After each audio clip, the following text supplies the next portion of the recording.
them rebuild that to where it has been in the past.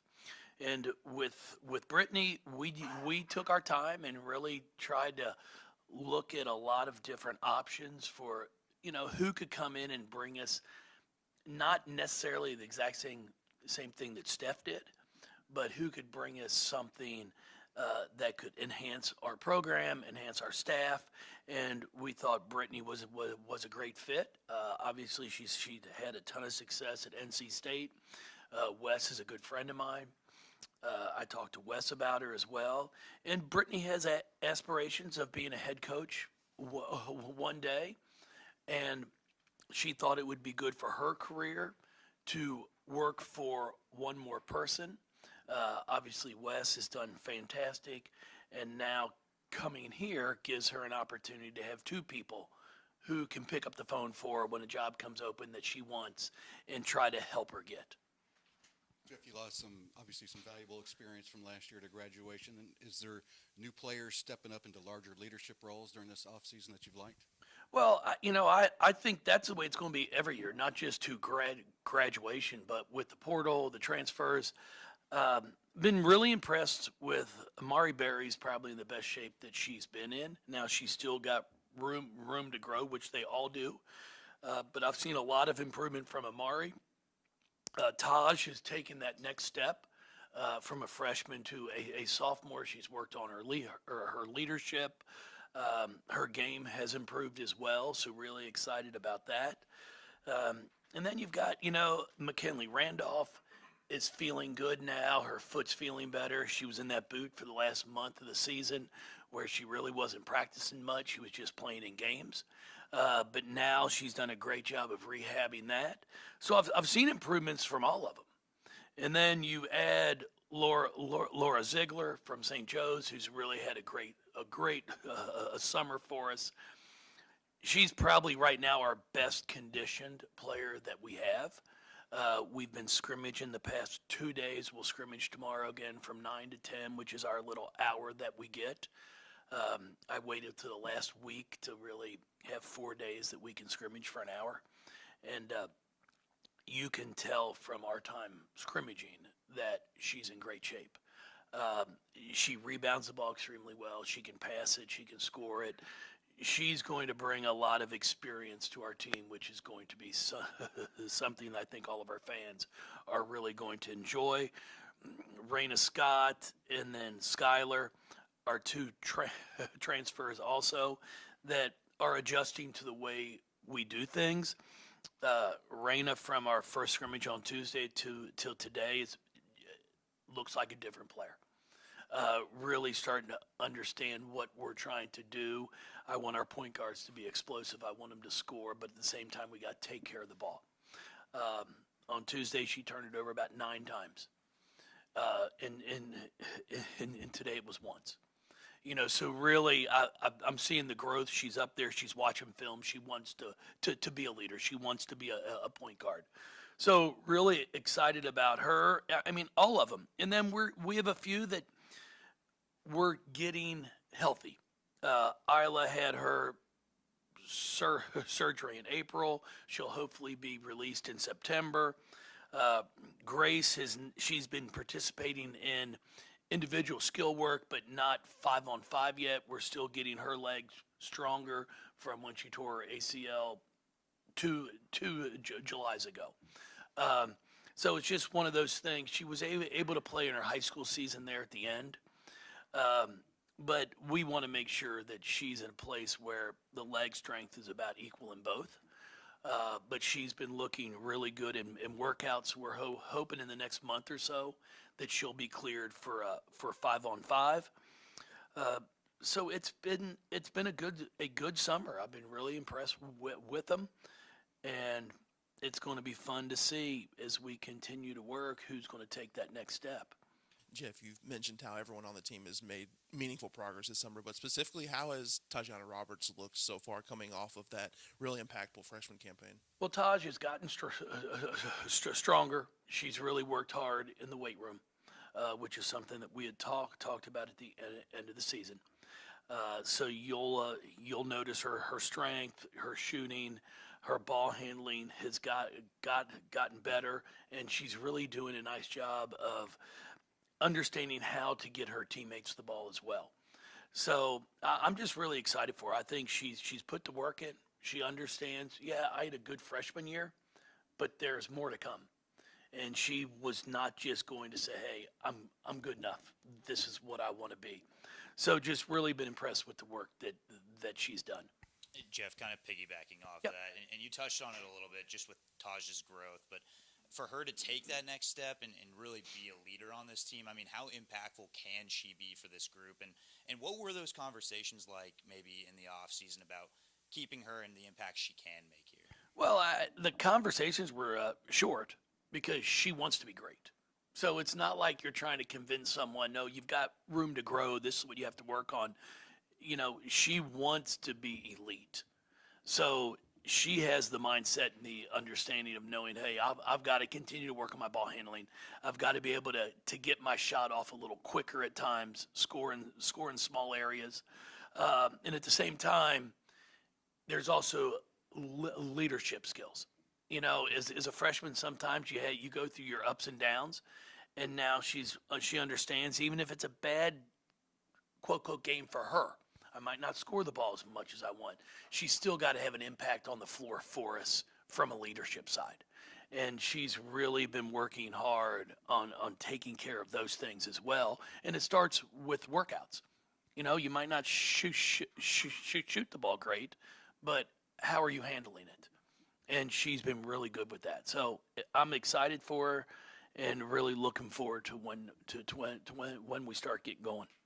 Jeff, you lost both your post players in Nyla and Olivia, but just looking at the roster, it looks like you'll have some pretty good depth. Obviously, waiting for Grace and Nyla to get healthy and everyone else to get here, but I guess how do you project early on that kind of front court rotation to look? No, I mean, it's still a lot to be seen with Grace not being cleared for 5-on-5. Laura's been extremely impressive. I mean, she averaged a double-double at St. Joe's. She rebounds the ball well. She can score. She passes. She'll bring some scoring that we might not have had from the perimeter as well. Is she as explosive as O? No. But she might be able to pass the ball a little bit better. So you're going to lose some things in some areas with the graduation of O, but then you're picking some things up in other areas. I've said it, through my entire career here, we're never going to replace, you're not going to find another Jada Curry. But Taj is going to be able to elevate Amari Berry is and score in different ways. So I'm really excited about it. And Aleph has had a really good summer in Turkey. She made their national team that I was a part of.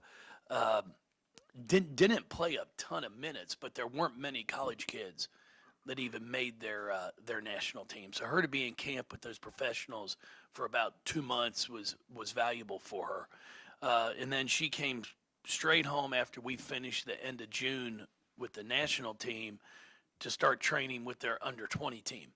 So now she'll be going off to the under 20 championships here the 1st of August. In the next few days to start. Yeah, so the summer's gone fast to start playing with that. So she's probably played more basketball than anybody on our team throughout the entire summer. So really looking forward to having her come back. She's got 2 years experience now. Really understanding, I think, towards the end of the year that she can play inside and out. She passes the ball well. She doesn't have to just rely on shooting threes. And then she's really worked hard on rebounding the ball because that's one thing we had talked about. I need her to just really attack the glass more. So I like what we have. And Putra should be here hopefully by the first day of school. And she's working her way through her visa and all that good stuff. But we're expecting her to be here, and hopefully, like I said, Isla will be cleared in September to start working her way back into basketball. Anaya, oh yeah, she's been here. Anaya's had a very interesting summer for the fact that She's also in our School of Engineering. So she's had a full semester of summer classes. So it's, it's not one of these where she's just sitting in the dorm room relaxing. She's had a full semester of engineering, which is quite challenging. So, but I'm proud of her, and she's continuing to improve. But she's got a lot of room to grow. Jeff, how was that? Have you seen Peyton adjust to the college game so far, and what can her spacing and her shooting do for the team? Well, I think Peyton and Reagan both, as they continue to grow and get adjusted to the speed and quickness of the game, they're both understanding what they can bring to us. They both shoot the ball well. Peyton is one, I think, that it's been really good for her to be here this summer because it is an adjustment. Kids are bigger, stronger, and quicker, and she's learning now. She's got to get herself ready to shoot, and when she gets an open shot, you got to shoot the ball because they're not coming around as often. Just because the players are better that you're playing against, but she can shoot the basketball, and that's one thing that I think will be a big asset for us. Jeff, how was that international trip for you this summer? I know you probably learned a little That was something great. every time you do that. Yeah, no, for me, it's, I told Josh, I mean, there's not a better professional development class, clinic that I could go to. Having the opportunity to work with pros and then to watch other national teams that have nothing but pros on them, how they approach things, how the game is played. I talked to our kids today when we were scrimmaging. Understanding how to use fouls. If you've only got one team foul, two team fouls, and somebody's on a breakaway layup, you never got the layup. They fouled you. They know how to play. They know how to attack a ball screen. So it was great. I was able to sit there and work with the players for about 3.5 weeks, and then have the chance to go to a ton of games. The Belgium team that won it was coached by Mike Thibault, who was the coach for the Mystics, our national team, assistant coach, and I had no idea until he rolled into the hotel in Athens that we were in, and we were both like, "Well, what are you doing here?" So it's very, very well coached, great players. So it was a great summer for me. I really enjoyed it. Jeff, you're headed into the 19th year. I mean, Yeah. Is there ever a pinch me moment that you have been doing it for this long, and how have you maybe seen yourself transform over the course of this time? No, I mean, it's all changed. I mean, it's 19 years. It's been great. There's no question about it. I mean, and do I wonder how where all the years have gone? Yeah, I mean, it's gone by fast. I don't know how many of us in this profession can say that they've been able to be at one place for 19 or 20 years. There's probably 10 or 15. I joke, but it's the truth. You normally try to get out before they get you out. And it's changed. I mean, the game's changed, the landscape's changed, everything's changed. And you've just got to try to adjust to it, but at the same time, you can't go away from what's worked. It's what I told our kids today. I mean, I'm all for coming to practice every day and just saying, let's go hard. Let's have a great day. And if they do it, fantastic. But there's some days you got to motivate them. You got to coach them hard. Because I also know what their aspirations are. I know when they come in my office and they say, I want a chance to be a pro. And I tell them, I know what it looks like. And what you've done the past week doesn't look like it. So if you want me to just keep telling you great job, you're not going to get where you want to get. So you've got to be willing to allow us to coach you. And you got to be willing to be uncomfortable. So one thing in life, no matter what you do, you got to be uncomfortable in order to be great. It's conditioning. You choose to either go through the hard so you get in shape, or you choose to not. But what's going to happen is when we play in a game on national TV, everybody's going to see that you chose to not. I'd rather go through the pain now getting in shape, so then when it comes time to play, I'm in shape. So we've talked about that with all of them. Obviously, with NIL and rev share, that's all changed a ton. It's just something that we're all trying to adapt to. We're all trying to figure out in this recruiting. You know, when you're recruiting against somebody that might have more than you have, you got to figure out what's important. Who do you go after? Because it matters. I mean, I tell people all the time, you can't put fault on a player. You put fault on a family or anything. But if I can offer somebody 80,000 and somebody else offers them 240, like I mean, I know where I'm going. You know, so you're all trying to balance what you have to offer them, and that's the interesting thing is, you know, we're all obviously not playing with the same amount. So that's where you're trying to figure out, okay, can you get a kid over here for 50,000 because the kid here is going to get an offer for 150 over here. And then what happens is you stay in it long enough.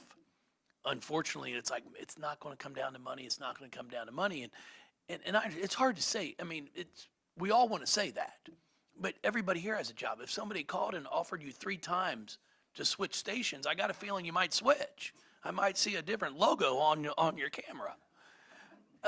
So it happens. So as coaches, you've really got to make sure you're doing the right job of finding which ones.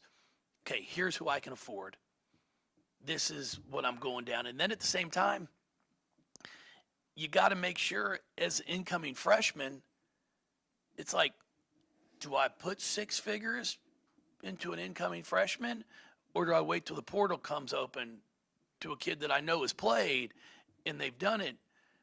Because the pressure has changed, and not on coaches, on players. I feel for them. I mean, the college experience is kind of a little changed some now. You know, the days when I played at Northern of going up to Skyline and maybe having a few too many to drink at the little local establishment on the top of the hill, you know, you come to practice on Saturday morning, it might not have been a great day.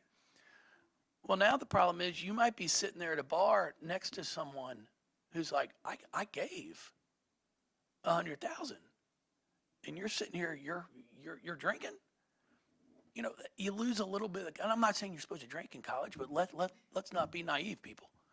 Okay, so you lose a little bit of that college innocence, if you want to call it, because now there's pressure, man. There's pressure. You're sitting there, you're getting paid.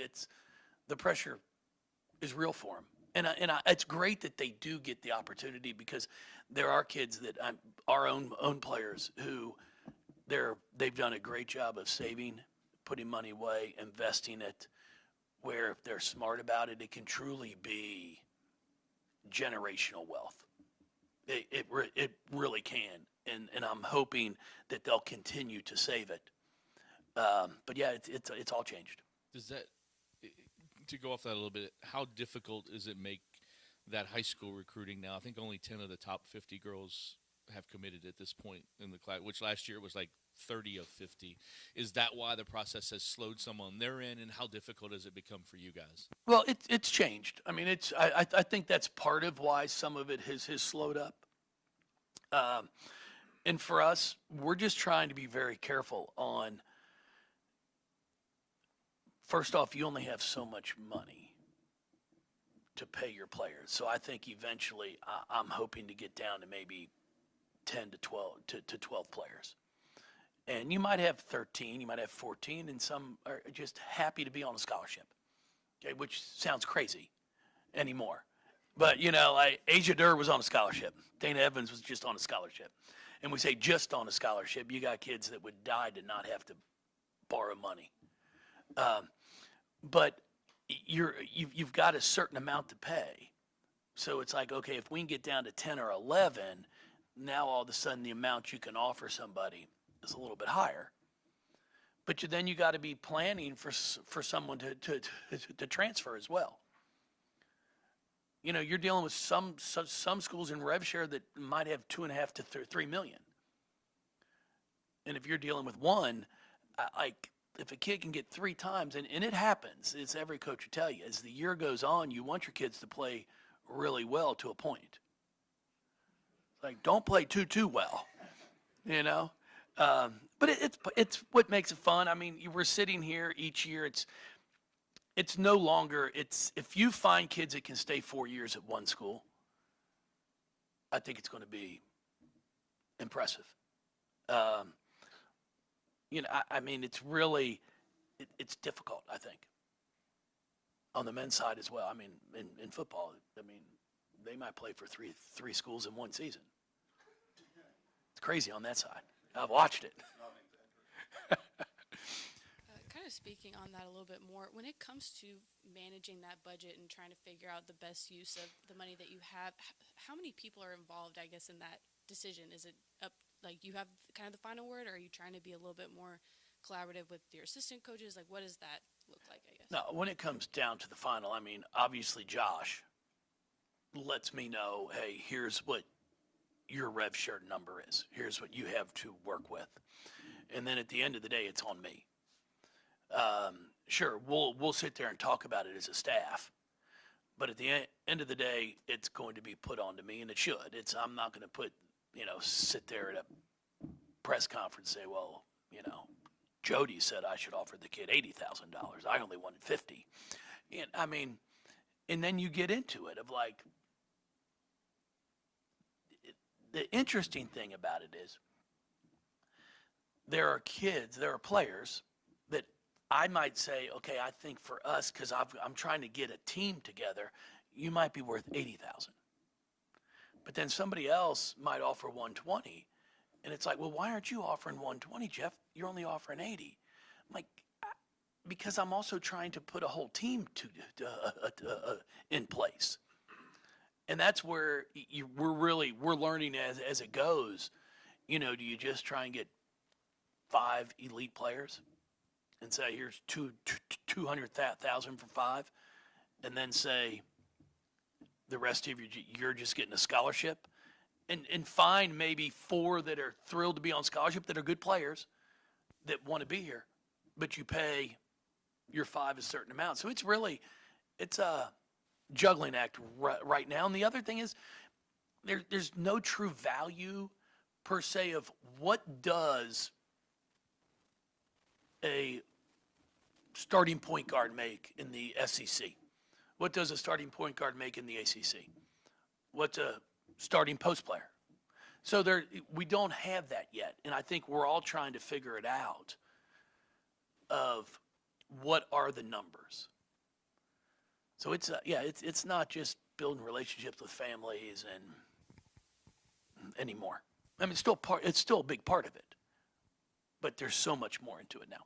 I guess kind of going off of that, now that you're a GM too, I mean, is there anybody else that, I guess first, how do you balance those responsibilities, and is there anybody else that kind of helps with making those decisions as far as who gets how much ever? No. I mean, I taught Josh. Obviously, Josh is the one that tells me what we have. And then at the end of the day, like I said, I talk with my staff, but I've got my spreadsheet. And I'll plug them in knowing, okay, here's what we have. And then, you know, like we did last year, I mean, we also have areas that if you transfer at the end of the year, we're going to have a savings. So we're going to save some. And then that allows me, if we go get a transfer, to pay them a little bit more on the front end so it would hit last year's cap, and then give them what their salary would be for the upcoming year. So you're trying to do a lot of different things in the terms of, okay, if you don't get who you want, do you just go, okay, we're going to have a good year this year. It might not be great. We're going to have a good year. And then I'm going to save $250,000 of my cap to then go try and get three transfers that are big time. So the following year, we're going to be really good. So it's a matter of how it all works. and what kind of finances do you have? Because there's schools above us that have more, but there's also schools below us that don't have as much. I mean, there might be a kid that's getting $50,000 at a school that's a conference player of the year, and all of a sudden it's like, hey, I can go get 150. So now that school is also now trying to find the next one. So it's not how it used to be when you'd sign a Asia Dur, Dana Evans, Maisha, and go, okay, it's a 4-year thing. And you might have one or two transfer here and there, it happens. But now, if you don't expect it and plan for it, shame on you. Go ahead. Do you ever think, yeah, he'd spend 10 minutes just talking about money and salary caps in a press conference. You've had a lot of years where you knew the team, before you ever stepped into a preseason practice. You knew how you wanted to play and what type of team it was going to be. That's hard to do right now, but what do you have? What kind of feel do you have for this team and how it will be?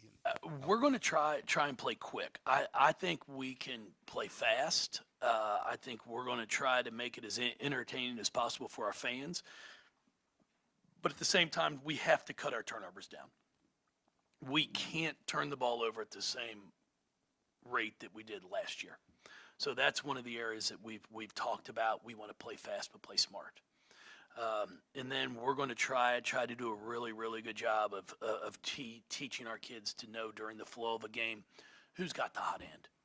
If someone's made 2 shots in a row, we got to get them the ball for a third time. And you might seem that say, oh, that's pretty simple. How can you not do that? There's my problem in the back. There's Taj right there in the window. But no, so those are things that we're going to really try to teach our kids to make sure that we can take advantage of moments in a game. Like, God, you've hit 2 in a row. Let's try to get them the third one. And then for our kids to understand, we're going to try to get you the ball, but the other team knows it too. So when 2 people run at you, now you got to get the ball to the open person. So I like our team. I really do. They're a great group of people, young ladies. They seem to get along extremely well. They've done a bunch of things outside of the basketball court together, which I think is important because you're adding new players each year, and you're trying to get a chemistry in place. Coach, earlier you mentioned that Taj is stepping up as his leader, but talk about Mac. I mean, she seems more vocal out there, and she seems like she's trying to, get everybody together in that sense. Yeah, Mac was a good leader last year as well. She's always talking. She's always vocal. Just really, I'm excited for her because she's feeling better. Her foot feels better. That's going to be, for Mac, it's not her work ethic. The kid's in the gym. She's working. We just got to make sure she stays healthy, and I think she can have a huge impact for us. Because she plays so hard. She knows how to play the game. She knows how to pass. She moves well without the ball. Just does a lot of things that if you're just a casual fan, you might not see. But when you break down film, it's really impressive to watch. I guess kind of going off of that a little bit, Jeff, you only lost one of the 8 freshmen. To be able to have everybody stay together, I mean, what do you attribute that to, and how much does that continuity help you moving forward? Well, we try to be as honest as we can with all of them before they even came in. Here's what we have. Here's what we're trying to do. And then, as I tell them, we're trying to win basketball games. So it's nothing personal. We're going to put the best players on the floor that we feel give us the best chance to win. We talk about that as a staff. Like, okay, who would you put out there? Who's yours? I have them write things down, so then my opinion's not overriding your opinion. But then once we all have it written down and it's 90% we agree, then it's pretty simple. But I do tell our kids, I mean, you've got every single day to show me what you want your role to be. If you want to be a scorer, then show me every day you can put the ball in the basket. And if you're not great at that, be a rebounder. Be a passer. Be a leader. Be vocal. I mean, there's so many things you can do to help a basketball team win. And that's what we're trying to get them all to understand. Be great at your job. Whatever your role is, be great at it. Jeff, Denmark, Turkey, Ukraine, Australia. You said a few years back that when you started the international thing that, going and doing, I think you did a camp one year, you did different things, you speak over there, you coach, that you wanted to try to get some. Is that where the international flavor kind of comes from? And does that impact the whole NIL thing? I mean, is it different in any way with the foreign kids? No, I mean, it's pretty much the same. It's viewed the same for them. We're just trying to go out and find the best players we can, no matter where they are. And with Aleph, saw her play a few years ago over in Lithuania at a tournament. Like what I saw. Then with Laura, obviously she played at St. Joe's. And then have the opportunity to have her on the floor. It is nice to have international players because they are taught the game a different way. Their rules stay the same from when they start playing until they're finished. We have different 3-point lines. Our stuff changes. You go from halves to quarters and different. No, they're all one thing. You can't call a timeout as the ball's in play. When the basket's made, you can call timeout. A dead ball, you can call timeout. But as a coach, I can't. When I see you're going to turn the ball over, I can't call timeout. The turnover is going to happen. So they're taught at a younger age how to play. And I've said it the past few years. I think technically they're really, really good in Europe, all around the world, really good. Athletically, they haven't caught up to us in a lot of areas. We'll wear them down come third and fourth quarters. And I think everybody saw that this past year in the Olympics. It's a great game with France. It's right down to the end, and we just eventually wore them out. But it's great because I'm working. If I can teach our kids to play the style of basketball that they play in Europe, because they're always moving. The ball's moving, they're moving. It's impressive. With our athleticism, we're going to be really hard to guard. So it's been great for me. I've loved every second of it. I've been fortunate my family's been able to come to the events as well, to some of them. And, I mean, what an experience it's been for my own kids to be able to see how basketball's played internationally. Jeff, just want to get on the record. It's a little offensive that you think we would just jump stations for more money. Oh, you would. You would. But a question about the international. How has that helped your foreign language skills over the years? Bad. It's one of the things. Every kid I talk to, my own kid, it's my biggest regret. In high school, you had to take 2 years of a foreign language. At least we did here in Kentucky. I took Spanish. 2 years of it. Mi casa, su casa. Cuantos años, señorita, señor. I can remember a couple things. That's it. But I never dreamed that I'd be traveling out of the country.